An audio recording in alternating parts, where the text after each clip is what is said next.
બરસાના પહોંચતા રાત પડી ગઈ અને અહીંયા આવીને જોયું તો પાવર ચાલ્યો ગયો. અરે ભાઈ, લાડો રાણીના દરબારમાં ક્યારેય અંધારું થાય? અહીંયા પહોંચવાના છે ને 4 રસ્તા છે. તમે બાઇક પર આવી શકો છો, કારમાં આવી શકો છો, રોપવેમાં આવી શકો છો અને દાદર ચડીને આવી શકો છો. અમે દાદર ચડીને ગયા ને પરીક્ષા ના થાય ને તો તમે એના પ્રિય નથી કે પહોંચતા 10-15 મિનિટમાં પહોંચી ગયા, પણ નીચે ઉતરતા અમને 45 મિનિટ થઈ ગઈ, કારણ કે અમે રસ્તો જ ભૂલી ગયા. બસ કઈ નહીં, પછી રાધે રાધે બોલ્યા અને સીધા પહોંચી ગયા નંદ ભવન.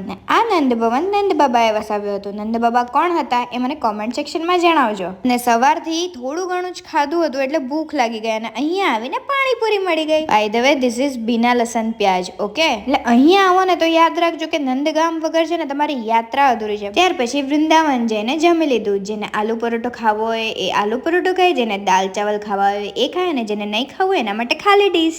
અહીંયા આવો ને તો આરામ કરવા માટે નહીં, દર્શન કરવા માટે આવજો. જેમ કે અમે નીકળી પડ્યા સવારમાં ક્યાં, એના માટે તમારે લાઈક ફોલો કરવું પડશે. રાધે રાધે.